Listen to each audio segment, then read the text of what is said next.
cleansing. It's all April's fault. Pretty much, yeah. I did not do anything, I swear. She said 85 degrees is too hot to I be on did. that mountain. I So did. I got out, the other way. and I got out and I said, universe, we need to cool this down. So what do you think the universe did? It Snowed. Laughed at you and said, okay. And the universe said, "Ooh, we can get some nice cooling water to drip over you, and it'll If it cool you off." snows on us, how is the magical will help? If it snows on us. We'll just be No, ready. it's not gonna get that In cold. June. But please, everybody that's going, bring covering for yourself, whatever that looks like for you. We have goodies. Who brought goodies? The woman that you just told to bring, No, the cookies are for the retreat. Oh, the cookies are for the And retreat. Becca's eating her dinner. Oh, I'm sorry. No one brought treats. nobody brought treats. Oh, It's good. a figment of your imagination. Thank you. I can smell a chocolate chip cookie from 20 feet. You noticed. Psychic, you know. So, that's why you each have a stone. Is so you, and I want this stone to become your friend. You picked it. And so, It's April's fault. so anytime that, and I would suggest you carry it around in your pocket. That's hopefully you got one that'll it'll fit. There were a couple of little glass figures. Where does glass come from? Sand. Sand. And so people get caught up in, if it's a crystal, it has to be a certain kind of crystal. If it's a stone, it has to come from a certain place like Sedona. If it's a special, the thing that gives it speciality is you. Your energy connecting with the energy of whatever it is the greatest gift you have. Yeah. And you can have anything that you decide to empower. And people aren't aware, and there's so much out there that's commercialism about what you need. And it's not what you need, it's who you are that's important.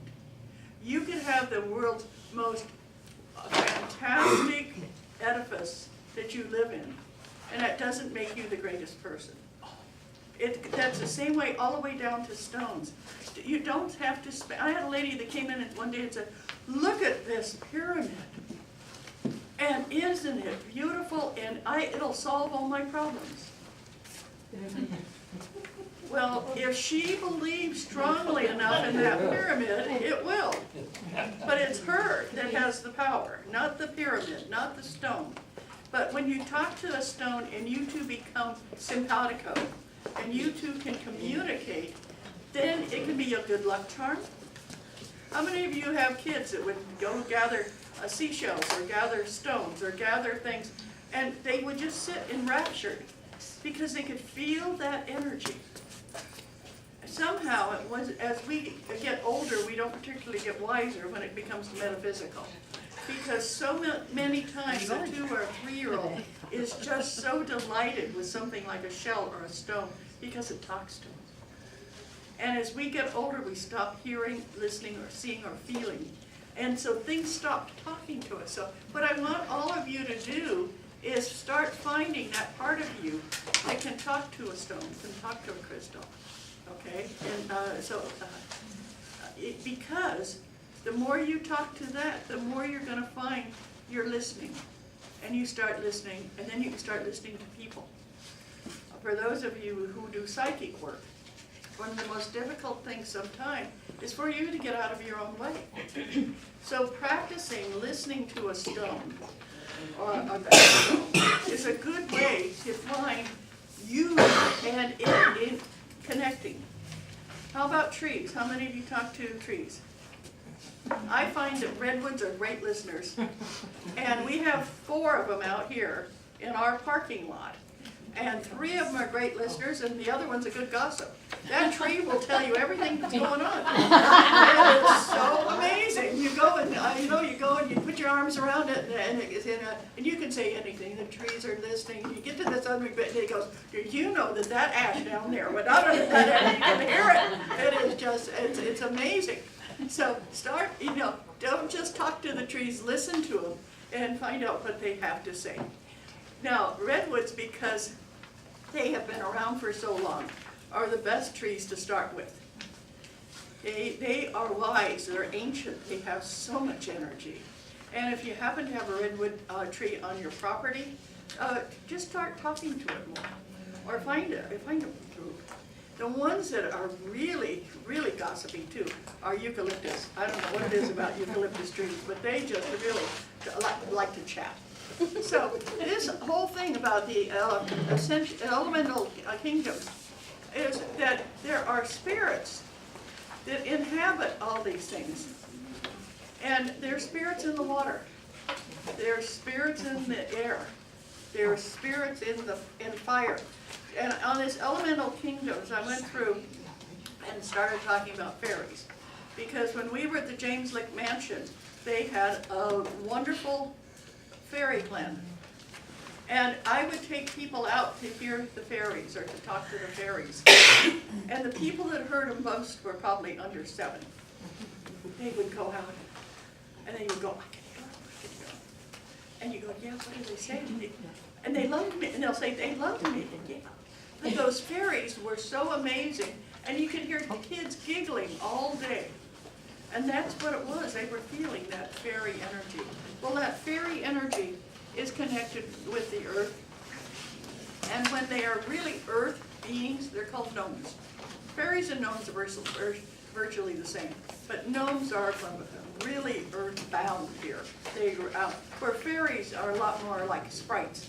They fly around and they've got wings and where gnomes are kind of like our worker bees on the planet. So start looking at these, and then we have sylphs and we have all these other, the one that I love is the undines, which are water spirits, and they say that these are what have been confused with mermaids or mermen. And so they were the spirit of the water, especially spirits of the sea. So everything that's around us has a spirit. So start getting in touch with that. When I took my water and I held it, I blessed it. Because there's a spirit in here, even if it's a plastic cup, and it's coming out of the water system from the city of San Jose, it still has a spiritual energy about it. Finding the spirituality in everything, every day, is what's going to make you feel more positive about who you are. So, how many of you ever feel the spirit of a breeze? When you're warm and you feel that breeze and you go, isn't it amazing, Smitty? You can call them. Yeah, you can call them, yeah. Which always worked well for me when I lived on the You desert. can ask them to leave and they will. They're very easy going. Now, fire spirits aren't near as easy going. So just know that if you've ever accidentally started a fire and then asked the fire spirits to help you put it out, they do, but it's grudgingly, you know. So just feel the energy of spirits and what they do and how they feel for you. On the back of this lavender sheet, I have working with elemental spirits, how they can help us. And so, because there's different components, just like we are. Each one of us has different energy. Each one of us is helpful in a different way. How many of you are helpful in meeting new people? How many are what? Helpful in meeting new people. You know, that you can just walk up and meet a stranger. And how many of you are more helpful and more beneficial working with animals? That, you know, you can talk to animals but not necessarily to people. And then how many of you are good with plants? No. No. I have an African violet that would love to go home with anybody that wants it. The poor thing, every time I walk into my room, it goes, if you haven't heard an African violet grumble, it's not happy. And it has plenty of sun, it has water, it's still not happy. So if anybody wants to, I do what my son did. But, He had one that wouldn't bloom. So he set it up in the window over the sink in the kitchen. Filled the, these damn things won't stay. Filled the water with soap and said, look, bloom or in you go. It bloomed the next day. That's communication. yeah, it's really communicating with the spirit of that plant. Yeah, and I think for me, they These things will not stick to my clothes. Then don't worry, we know who you are. Good try your forehead. The only gentleman in the room is Smitty. Now everybody say, hi Smitty. Hi, Yeah. How's that, okay? No speaking bad. No speaking bad. So, They will not stick to my clothes. it'll stick to everything else. Thank you, Keith. So, but start looking at working with these elementals, and because quite often you need something to protect you, you need something that you feel comfortable with, you need something in your life. If you're all by yourself, well, you're not. You've always around you, you have the spirits of everything, including people who passed on. And anytime you want to call them in, you can do that. So that, because there's people that are afraid, and for me, the people that are afraid of other people, they're afraid of going to certain areas, they're afraid of the unknown. When they get in touch with the spirituality of other people, the spirituality of all these other things, they find out that they're not alone. There's no such thing as aloneness on the planet once you start accepting the difference. Imagine that a water spirit is a lot different than you. Even though how much water is in your body? 86% of you is water. Yeah. You should be vibrating to every water spirit around. Oh, but boy, when the moon is full, all my water goes, high tide. Okay, so start thinking about these beings that are around you. And when I was talking about, how many of us are, let's raise hands. How many are going to Shasta in the morning? Yeah, so when I talk about that, that's why. I'm not ignoring everybody else, it's just that there's a percentage here that's leaving. But I want you to take that stone that you got with you, and when it feels like being released, put it down. If it ever does, put it in your pocket. And for those of you who have heard me say this at church on Sunday, much to probably the discouragement of some of my parishioners, when it's really, really hot out and I want to be cool and I'm going to be standing at the podium, I have ice cold rocks in my bra. I have found, put them in the freezer, They're real get them rocks. cold, stick them in my bra, but sometimes they're a little bit uncomfortable, so I've been known to release the rocks while I'm preaching. Excuse me, I've got rocks in my bra. People go, what? Well, it's wonderful to feel that coolness, and those stones, well, pick stones you like, and just use them to cool you down. The opposite is true. If you're very, very cold, you can put them in the oven, and they stay warm for a long time. And they are supporting you, so let Mother Nature and all of nature's spirits help you with whatever it is that you're doing, okay? All right, anybody have any questions about these realms that I was talking about? Anybody have anything they want to add or talk about before I go on? What a smart group.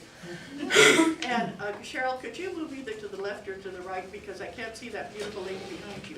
There it is, the one with her mouth full. There we go. Hi, I didn't Beck. realize I was blocking you. No, that's okay, but I like looking at your eyes, that's really neat. And welcome, we haven't had you here, you were here once before, weren't you? Long time ago. A long time ago, yeah, well, thank you so much for joining us. And thank you, in the back, thank you so much, Lori, thank you so much, Barbara, for being here, and Arlene. Amber. Thank you. Amber, thank you. Arlene is all the way here from Guerneville, thank you so much. And so just start building trust with this elemental spirits. Okay, now we're going to talk about ley lines. These are some of the most interesting things on the planet. When we were in England, they can actually have photographed ley lines, and it's called the Mary Michael line. St. Michael. And it comes all the way down Great Britain, and it ends at the Tor. Yeah, the dragons. Yeah, the dragon line, it ends at the Tor. Now, the Tor is in Glastonbury, and that picture is the Glastonbury angel, and she is sitting on the Tor. And that's where they have that wonderful, wonderful well in Glastonbury, and that is on the Tor. And it is a place that if any of you, how many of you have ever read about Avalon and the myths of Avalon? Well, that's where that was. That was supposed to be a place that the Torah was all but stuck out from the mist and of Babylon.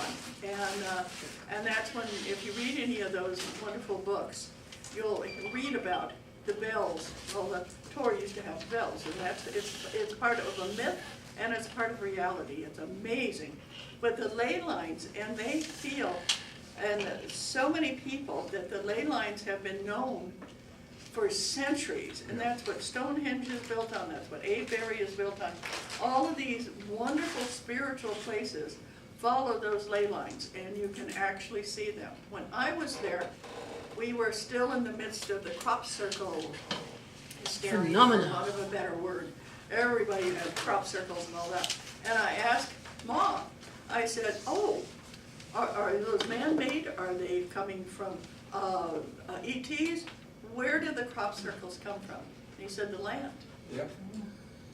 And so think about that. With all of those ley lines, the land wanted to let us know that it's alive and it's a living thing. It's Gaia. Gaia is the spirit of the earth.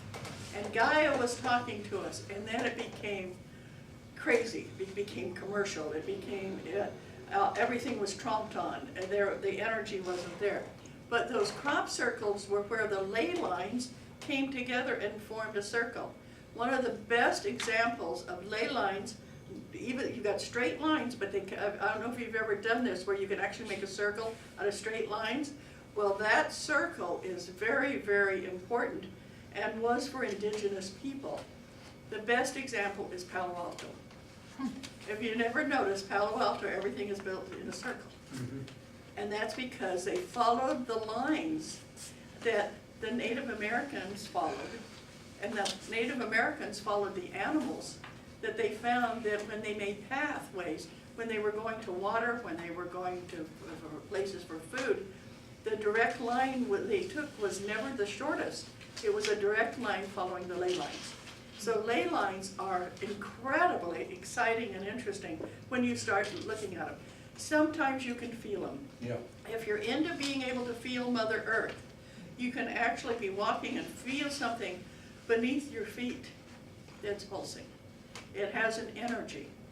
And as for Smitty, he's a dowser, and he can feel water under. Can you feel ley lines, Smitty? Yes. Yeah. At Alconbury, and Glastonbury, and the Avebury Hinge in 1985. Mm-hmm. I almost could not go into the hinge. I literally had to brace myself to go inside the circle. Of course, that circle is almost a half mile in diameter. Right. Mm-hmm. And that circle has been really bastardized because Oh, the yeah. local people, they had this circle of stones and they're trying to build houses. So they took a lot of the stones, but you still can feel that energy. It's still there. When we were there, as many of you know, I do spiritual trips around the world. And we were in Avebury, and I walked, and here was this rock, and it was sitting like this. Yes. And I walked up to it, and the rock said, hi. Yeah. It's been a long time. That's very strange, you know? So I leaned against the rock. I kind of, my friend. And I got a picture of, I was in an army at one time, who knows when. And behind it was where we would camp. So I had to walk around behind this rock. And there I could see there was relics of people have been there for centuries, camped there. So I come back and the rock says, go say hello to the North Stone. So that one that you were on, you said you used to sit here as a boy. Yes, boy, I've been there before. And you also tended sheep there, and you'd play your flute and I play whatever. my flute. Yeah, so, but the thing that was so interesting, it said, would you please go say hello to the North Stone, it's been missing you. Now, I've never been missed by a stone before that I know of. So I said, okay, so everybody's getting back in the van. And I said, excuse me, I've got a date with a stone, I'll be right back. And there's this big stone, and I walked towards it, and as I was coming towards it, I hear this deep voice saying, there you are. And it had a cleft in the stone. Yeah. And I put my hand in it, and I could feel something all the way in the back. And I just barely touched it with my fingers, and the stone said, yes, it's still there. And I turned around and I was glowing because I could feel this energy. And as I started walking back to the van, when I got there, everybody said, "You were glowing, what happened?" And I said, "I was just touched by a stone." Yeah, the stone also said you have always done that. I've always done that. Yeah, thank you, Corky, for reminding me that you have always done that. Why do I need that? Why do you need that? To realize that you go and you go and you go. You don't just stop here in this lifetime. And so many of the things that I've done in previous incarnations, I found a way to back to them. And that is uncanny when it's because of a stone. And it was on a ley line. Avebury, you hear about Stonehenge, but for me, Avebury was the most powerful. Yeah, and I didn't get to Stonehenge, darn it. Yeah. But Glastonbury was so powerful, I couldn't go up to it, Uh-huh, yeah, literally. yeah. So it's Well, there's and another thing with the ley lines is that where the ley lines cross is where you'll find the cattle. Are you a cat? You know, if there's one in your yard, the cat or the dog will lay there, right at the apex of the ley lines, and that's where the indigenous people would put water. You know, Yeah. and then the organized religion created churches, and that's where they would put their font, is right where the ley lines crossed. right where the ley line crosses. And I don't know if many of you have followed this, but where the Druids and the Celtics had their gatherings, when Christianity came in, they put their churches on that place. And for them, it was kind of like, we're going to claim it for Christianity, not knowing that the Druids and the Celts had already claimed it as the earth magic that was there. So, and we'll talk a little bit more about that, about charts where France, no, I'm not pronouncing it correctly. Somebody who speaks French, Chartes is pronounced. Shasta. Yeah, they have one of the biggest and the most well-known labyrinths around. And it's right there on ley lines in the apex. When you get a lot of ley lines coming in together, that's when you get a vortex. So when we're talking about Mount Shasta, and we're going there, one of the exciting things about it is a vortex of all of this energy, and it's considered the root chakra. I bow to our chakra person over here. She was nice enough to give the chakra class when I was in the hospital, and I don't know if I really thanked you for that, Cheryl. Thank you so very much. You're very welcome. Yeah, and so as you know, we have 7 chakras, and the root chakra is what really holds us together. Okay, just think of that. That's where we're. Well, it's life, it's birth, it's. It's life, it's birth, it's everything, and that's a root chakra, and it's called the first chakra. Well, that's what we're going to go see when we're in Shasta, is that grounding. So for those of you who felt that you're kind of scattered or flighty, well, we're going to hopefully get you grounded Good, up I there. could use Okay. some. But and the root chakra is considered to be red. There's that color about chakras, and it goes red, orange, yellow, green, blue, indigo, violet. Anybody recognize those colors in that order? That's a rainbow. So we're all walking rainbows. And so anytime you think about, wow, what's all this stuff about rainbows? It's part of who you are. It's part of your connection with the planet. So one of the things about these ley lines is that we talk about England because we don't know why they're so prevalent there. Maybe it's because of the Druid energy. Yeah, have any of you taken any of Eileen's classes on Druidry? Long time ago. Yeah, we have a real life Druid here, and for her, she is, Druid is her philosophy. Just like many people, Buddhism is their philosophy, not necessarily their religion, but their philosophy. And that's the way she feels. And so as a Druid, she talks a lot about the lines and the things that we have around. Now, with dowsing, you can really feel those lines. You know, because those ley lines are so strong and they have so much energy. So now I've got You you. can move them. What? You can move them, You can. yes. Wow. If a ley line is going under your house and it's not beneficial, you can use energy to move it outside the house, and it will move. Uh-huh. Will it come back?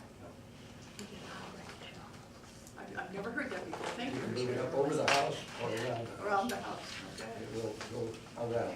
Uh-huh. Good, yeah, that's beneficial, yeah. This water Okay. will do the same thing.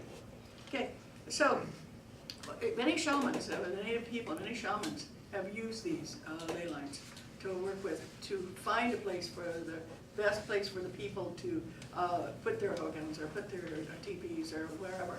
And it's said that when you're on the ley lines, it stays warmer, it stays cooler, it feels like it's Mother Nature's heating and cooling system, are the ley lines. They've been called mystical lines, they've been called all sorts of things, but people have been feeling them for centuries. And that's why I have a picture of Stonehenge on the second page, because all of that energy that comes from Stonehenge is amazing. If any of you have ever gone to England and haven't made it to Stonehenge, next time you go, please do, because there's an energy there that's fantastic. And if you go, one of the thing I found about England was when I wanted us to go to Stonehenge, somebody said, well, it costs money and it's a huge crowd and you can't touch the stones. And I thought, no, we're gonna change that. So I called and I said, I've got a group, and they said, and the woman I talked to at the registry said, are you a religious or a teaching group? I said, yes, we are. And she said, okay, could you send me something that shows that you're a religion, and we will give you special access. And we got there just as the sun was coming up. Oh, boy. And we had the King of the chieftain Druids. of the Druids played his didgeridoo for the sun to come up. And we're there in capes, purple capes, and the sun is coming up over Stonehenge, and it was just us. There was supposed to be 2 groups, but for some strange reason, the other group didn't make it. So there were Sorry, other group. Sorry, other group. So there were 33 of us, and the woman who was with us put down a wonderful altar with all sorts of things on it. And we all drank a little bit of mead because it was kind of cold out. I never had mead before. It really warmed you up. And here we were there, and the mist is rolling away, and we were there for an hour and a half, almost 2 hours before then the public came in, and then we had to leave. And so if you ever go, find out how to get special access. And because so many of you are ministers here, tell them, I'm a minister and I want to bring a group and I want special access. And it's amazing. And it costs the same amount as if you were taking a tour. So you can do that in Stonehenge. I think that's one of the things that amazes me, is how many times people say, well, I can't do that because they won't let me. Ask. Yeah. Ask. All they can say is no. Yeah, yeah. Well, when they say no, when you say, well, I've got the da-da-da-da-da, and I'll negotiate anything. And then when we went to Avebury, it Yeah. was really neat The because pub is right in the middle of the, the pub is right in the middle. Yes, it is. we had lunch there. Yeah, Yes, yeah, it is. and there's real people there. They live in this town of Avebury, and they can give you all sorts of stories and everything else about what's Well, it's so going on. cool. It's interesting to go to a place where they have history back to, I mean, everybody does, but, you know, there's only 3 digits in the Yeah. year. Yeah. And, you know, you see the sign that goes, in 895, you know, so-and-so did this and that, and it's like, you just don't get that around here. Well, when we were in Glastonbury, we stayed at the Georgian Pilgrim Inn, and it was built in 895. And it was very interesting because That's we very had heavy. been traveling a long time. We had come in to Heathrow, and our van had broken down on M14. M5, I think. Yeah, M14. And Yeah. so we had one woman who said, you know what I want to go to England for is I want to meet men in uniform.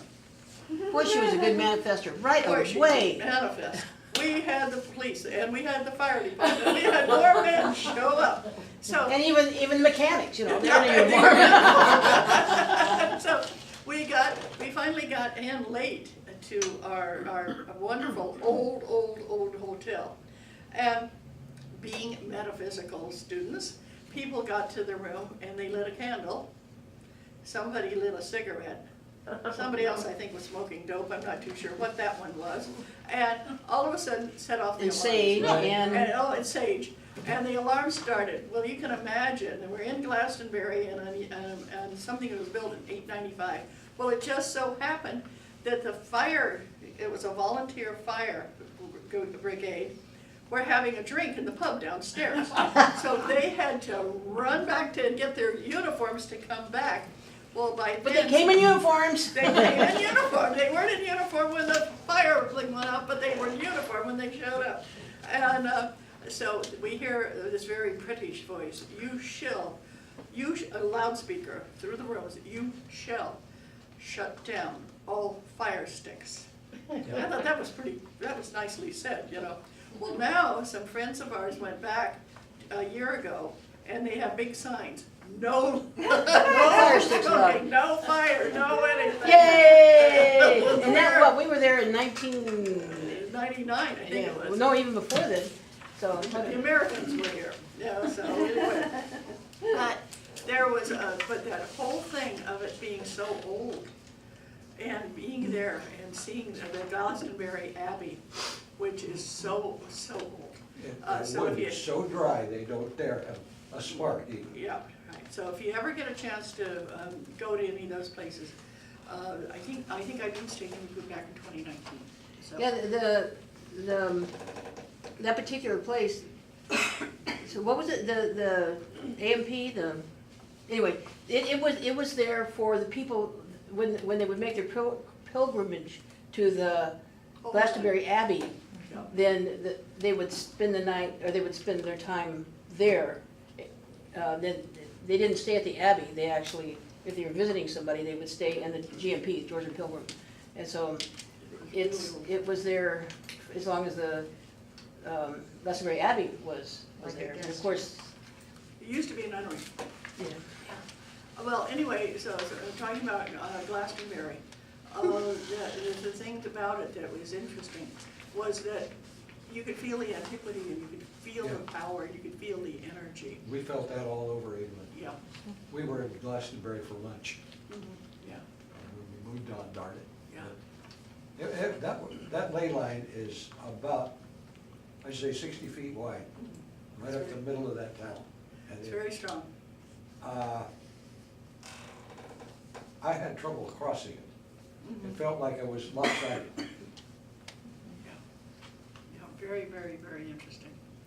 Okay, so, anybody want, anything else you want to know about ley lines? And we're afraid to ask, I guess. They're all around us. You can feel them once you notice when you're driving down the road, if you're in farmland, and you'll see rows of corn. Corn seems to follow ley lines. You can throw it out and, you know, you think of, oh, look at that, it's so nice and regulated. You can throw it out and it's like it will root and grow best along a ley line. Yeah. And a lot of other things are the same way, that's what talks to them. So whether it be crop circles or any vegetables growing, the ley lines are so important to help as far as what we're doing in life. Okay. Labyrinths. We're going to be walking a labyrinth when we get to Shasta the first night, tomorrow night. In fact, we're going to be walking a labyrinth. Yeah, we'll be there already. No, we'll be there already and start. And labyrinths have been around for so many years. The one that, how do you pronounce it, Chartreuse. is over 1,200 years old, and they built it because people would make pilgrimages to the Holy Land, and not everybody could do that. So when they built this wonderful 7-fold labyrinth, they said if you come walk the labyrinth, it's the same as walking to the Holy Land, walking through the Holy Land. And so and here it is in this cathedral, and people would come from all over, and they would say after they got done walking the labyrinth, they felt like they had been touched with the Spirit. And you'll feel that if you're very quiet and very honoring of a labyrinth as you're walking it. If that's your intention. Yeah, it's your intention. Yeah. When we were in Sedona, I found a place that had a labyrinth. And it had really strange volcanic rock as the gravel you walk on. And so I told everybody, now I don't want any talking. Get your intention, do a prayer silently, something while you're walking this. And they started walking, and we had about 45 people. And every step you took, it went crunch. And you could hear all of these people, and it was all this different crunches, depending on how heavy you were, how long your stride was, and it became musical as they were walking this labyrinth. And of course, in Sedona, you know, you had the red rock and the warm sun, and it was just one of the most magical things of all of these people doing. And afterwards, when we stopped, it was in the back of a small bed and breakfast. The man came out and he said, "I thought you were thirsty," and he gave us ice cold lemonade and ginger cookies. I said, "Thank you so much," and because he had watched us and he wanted to do something special for us, and we were walking on his labyrinth. It was very easy. You know the difference between a labyrinth and a maze? Maze Well, you have know. ends. Yeah. Maze have stops. Yeah, well, what happens is there's only one way in and one way out with a labyrinth. But the joy of a labyrinth is when you're walking it, you are walking, you'll see, well, hey, I'm walking right towards somebody, and then you turn, and then all of a sudden, you thought you were close to the center, and you're not. You go back around again.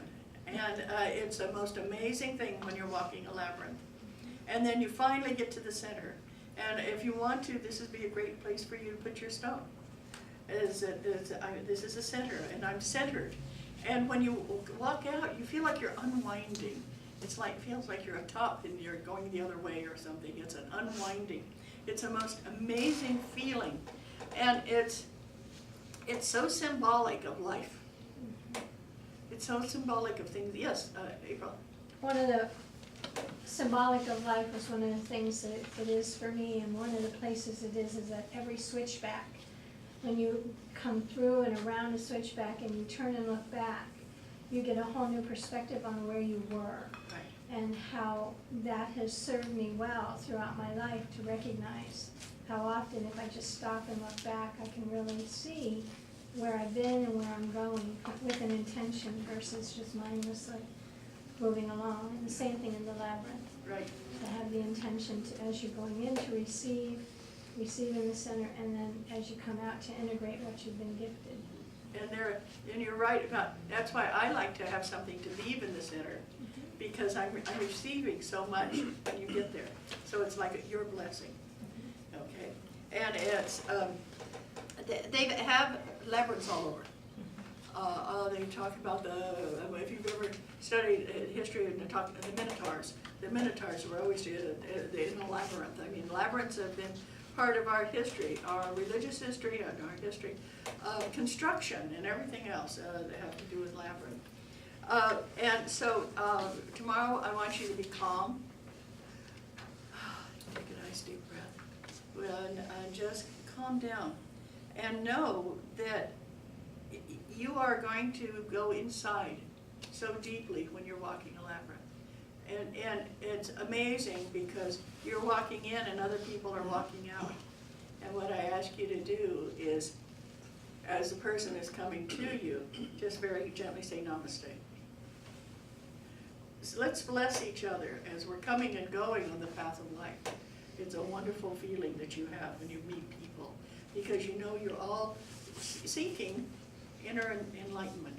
And so that's what the joy is for doing a labyrinth. Dottie, for Yes. those that are not going tomorrow night, there is a labyrinth at the Center for Spiritual Enlightenment, Mhm. or Center for Spiritual Enlightenment on the Alameda, and it's free. You can access it, and so you don't have to go to Shasta to have access to a labyrinth. There's, well, the one at, not Glide, it's one of the cathedrals in the city. They have a labyrinth. It's a Glide. It's a Glide, they have an inside and an outside labyrinth, and we walk that one, yeah. There's one in Sunnyvale at the corner of Bernardo and Remington at the Congregational Church. Wide open, just walk at any time, and all the rocks are there, and yeah, it's free. They're wonderful. And that's the last thing out here. I said, where do you find them? And they say, I said, spiritual retreat centers or church grounds. They have them, and you can even go online and www.labyrinths, and they'll tell you where they are. And it's such a spiritual thing to do, and you feel like, why is it so spiritual? I'm just walking around in a circle. It's not. It's what you bring to it. One more time. It's you, the energy that you bring to it. Okay. Dottie? Yes. Could you elaborate on namaste and what it means and what the significance is? For me, it says, I see the God in me sees a God in you. That's a very simple way of looking at namaste. Yeah, it's not saying any specific God, it's just saying that energy within you. And it's, and the only reason I even put my hands like that is it gives me something to do with my hands when I'm bowing my head down, You can do it any way you want. And but it's a really, really fun thing to do. Okay, the Great Shasta Mystery. Da-da-da-da. Da-da-da-da. There are so many mysteries in Shasta. I mean, so many, and many things. According to all the writings and readings that I have seen, they are talking about, we had two huge continents on this planet. One was Atlantis and the other was Mu. And these continents were around 200,000 years ago. Just brief time. They've been around for a long time. And part of Mu was a place called Lemuria. And Lemuria was almost all of the western part of the United States going through Hawaii and all of that energy. And it was, had people who were very tall, about 6'5" or over, and they were known to be slightly built and wearing robes and sandals. Well, this, according to Diane Robbins, who we're going to be seeing on Saturday, she wrote this book, Tell Us. It's about a city inside of Mount Shasta. We were lucky enough when we were in Shasta, we were doing Sufi dancing at the park. They have this beautiful park, which is also the headwaters of the Sacramento River, and they have a rec hall. And we were doing Sufi dancing. Many of you have heard this story. When we went up, we were traveling up in a bus, and I said, I'd like to know your astrological sign. And everybody was telling me what they were, and I wrote it down. And we had 54 people, a busload of people, and not a single Aquarian. No Aquarius there at all. And I thought, what happened to Aquarius? I mean, they're usually really into metaphysics, and we don't have any. So I kept talking about this. So when I met Missy, who was our guide and owned the Golden Bough bookstore, I said to Missy, we don't have any Aquarians. She said, they're gonna be lying. You've gotta have some Aquarians. I said, no, we don't. And so we were talking about it. So we started Sufi dancing, and this woman was playing the guitar. We were dancing. And how many of you have done Sufi dancing? Dance is a universal piece. They're amazing. And so all of a sudden, these two people walk in. And the woman's about 6 feet tall, and the guy's about 6'5", and they're all wearing all white pants, white shirt, and have blonde hair and blue eyes. And I walked up and said, hi, are you an Aquarian? And they go, yeah, we both are. And I said, oh, you want to join us to dance? And they said, yeah. And so they started dancing with us for the rest of that dance. And I looked up, and were walking away. And I went after them to say thank you, and walked outside, and they weren't there. Yeah. And I said to Missy, she said, yes, you've met your first Lemurians. And so Lemurians can be Aquarians too. And since then, I have read about Lemurians. I mean, I talk about getting fascinated by something. And you just got this feeling that they were old, even though they looked 35. They knew everything, and they weren't judgmental at all. It was this, have any of you ever run across somebody like that? Yeah. That maybe in a religious order or something, that there's the calm and the peacefulness, and you just feel like, I want to be like that when I grow up. And it was such a gentle and sweet feeling. And Missy was really excited about this because she had heard about them, but she'd never seen any. And so they have all sorts of rumors about them. I mean, I go on here for 4 pages talking about the, you know, all the things about Lemuria, so if you get a chance, you can read it. A lot of it is legend, a lot of it is supposition. There, you know, it's hard to pin it down, but they know something is there. And I just was reading another book yesterday, because every time we get close to Mount Shasta, I hear bells. And I've said to people, do you hear those bells? And they say no. No.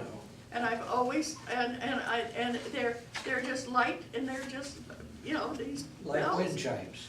Thank you, exactly. And I hear them, and. Thank you, I do too. Well, thank you. And so finally, I was reading a book yesterday about Lemuria, and it says, and some people hear the bells from inside. And I went, I'll be darned. And I thought everybody should, you know. And the lights. And you can We see the spent lights. all night with my telescope looking at a green light up about, I'd say, 1,000 feet below the peak. Mhm. And there seemed to be movement in front of the light. Wow. And we spent all night at Rich's, my stepson's house, with my telescope set up in the living room, pointed up there. Of course, the image is upside down, but it's an astronomical scope. But we spent all night looking at that light and the movement in front of the light. And it was a green. It wasn't real bright, but it was large. Wow. And So, yeah, I still get goosebumps. yeah, and you feel that. And there's just, and right down here when it says, there have been many reports vouched by referred to the highest integrity of brilliant mysterious lights high on the slopes of certain mountains, Right. notably Mount Shasta. And here you have it. Here he is, the highest integrity man right here. Lights of intensity beyond the capacity of modern scientists have been reported as visible from the San Francisco area. So What paragraph are you on? I'm on the Great Shasta Mystery, and second to the last, Seventh First paragraph page? down. first page, Second to the last paragraph. yeah. So I was at Shasta with my friend Marcy years ago, and we went to Bunny Flats with the intention to see anything unusual, and we saw the lights too. Yeah. Yeah. We looked over to Mount Shasta, and we saw lights go on and in the distance, and they changed color. Right. They started white, I think then they went to red and then green, and then white again. Wow. And it was fascinating to see, and then they would disappear, and then they would come back, and then they would move a little bit, I think, and then they would disappear again. Wow. And then we saw them also sparkling in the trees below, almost like flash photography. They would just pop, pop, pop. I didn't see that. This light was constant, and it was diffuse. It wasn't real, but it was very bright, but diffuse. I don't know how else to describe it. And there were movements in front of it. We could see, I couldn't say it was beings, but you could see the light dim and then brighten as something moved in front of it. Wow. And that was with a telescope that had about 250 magnification power. Right. And it was great big in the scope, but the dimming and the brightening was fascinating. So you might want to bring your binoculars, Binoculars, yeah. binoculars or a telescope or whatever. Because they still talk about the fact that these people would come to town and they'd pay it with gold dust or gold nuggets and just acted like, well, here, how much do you want to take? Yeah. And they haven't been talking near as much about this since the 1940s. But as I said, we saw a couple. So many people talk about what happened when Lemuria vanished from the face of the earth. Why did it have to go inside a mountain? And how did that happen? Well, they're not on the same energy field that we are. They're in a different dimension. So that's why when I read this book, Diane Robbins, she channeled this.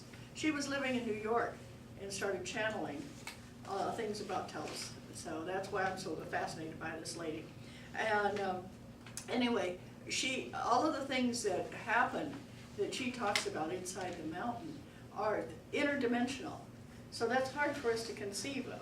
We're so used to being here and being present, and here there is an energy that comes and goes interdimensionally. So you're gonna have something happen that's gonna change you. And for those of you who aren't going, please take a trip to Mount Shasta sometime and talk to me, and I'll give you a list of things to do. Speaking of list of things to do, I'm gonna stop right now. And Carol, you found something that people could possibly do on Monday on the way home. She's gonna, if you're interested, she'll hand you one of these.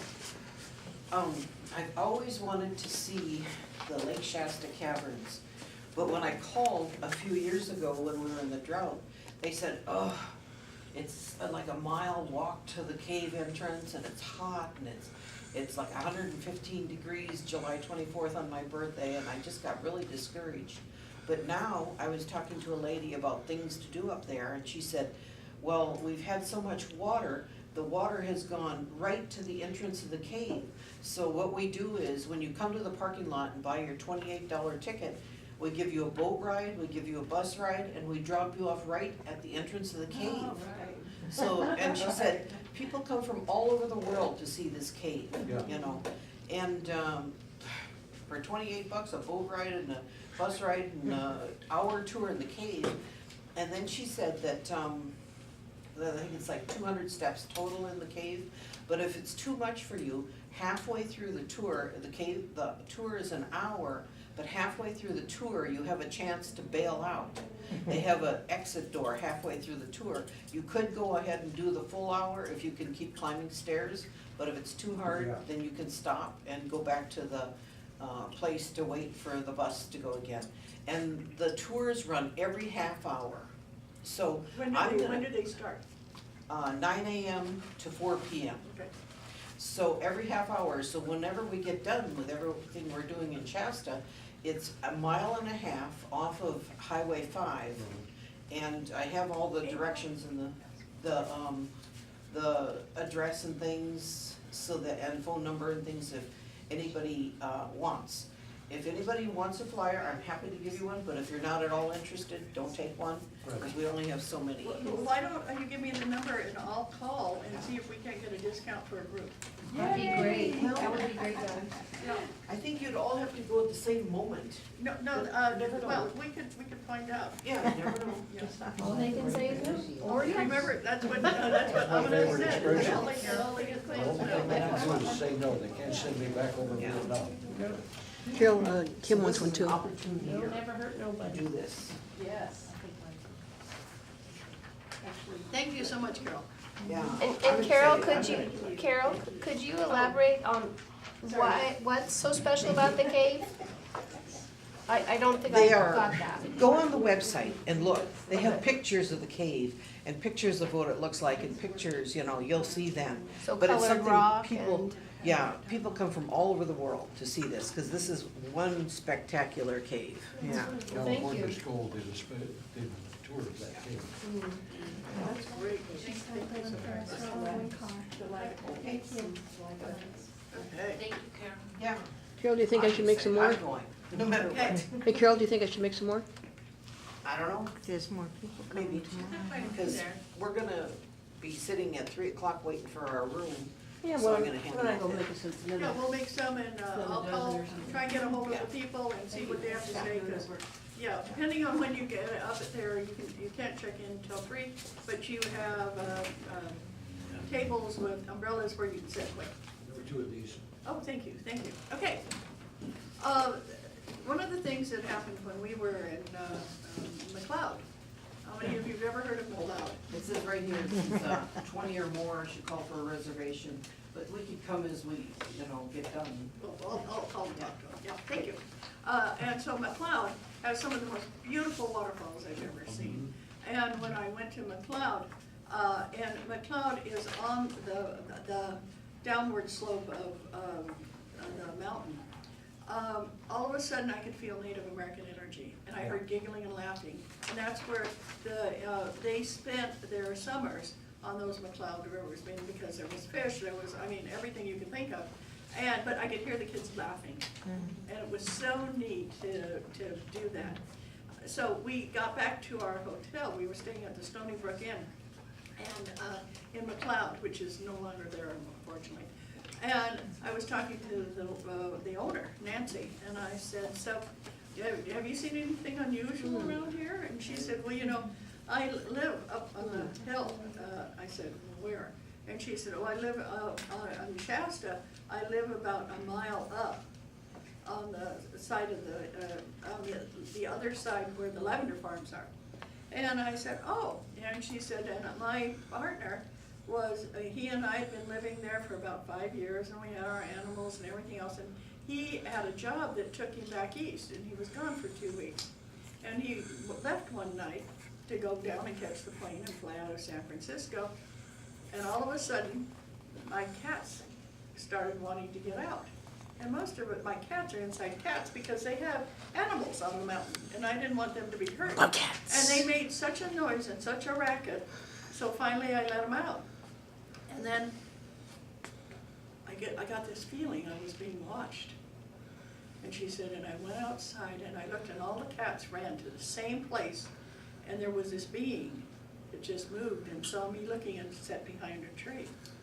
And she thought, that is weird, what's going on?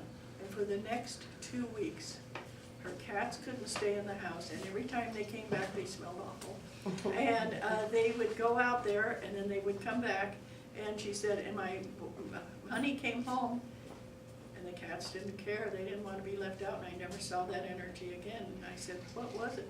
She said, Bigfoot. I said, you're kidding. And she said, that's what I thought the first 2 nights.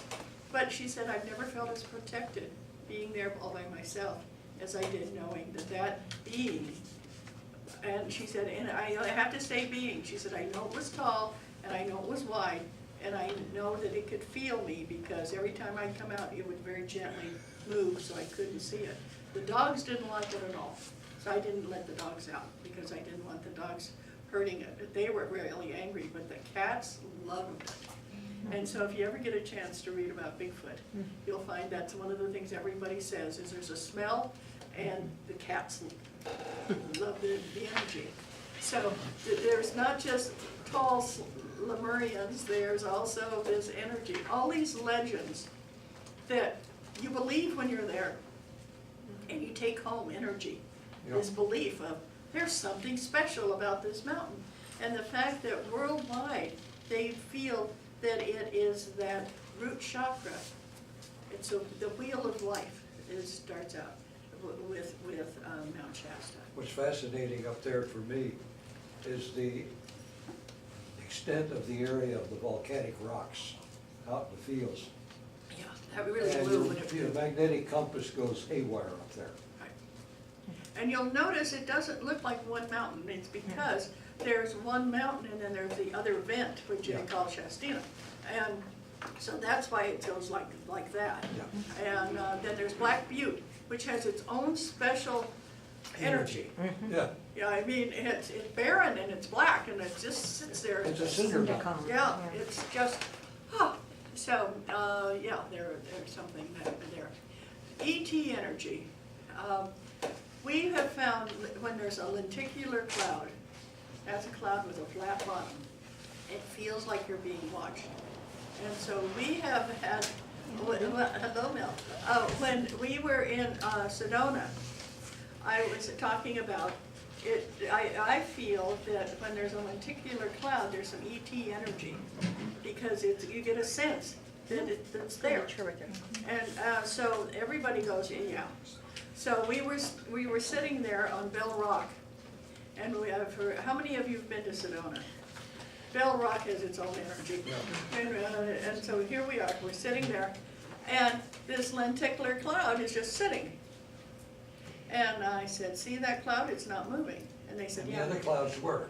Yeah, they said, there's no wind. I said, there's wind, that cloud just doesn't want to move. It's flat bottom, and don't you have a sense you're being seen? Or don't you feel there's an energy there? And everybody was going, yeah. We're all sitting there talking about this. And all of a sudden, a hot air balloon floated by in front of the cloud that wasn't moving. It went all the way by, and they all looked at me and said, "Tell us more about what's in the clouds." Instant believers, you know, and there's one of those, and Sedona has 4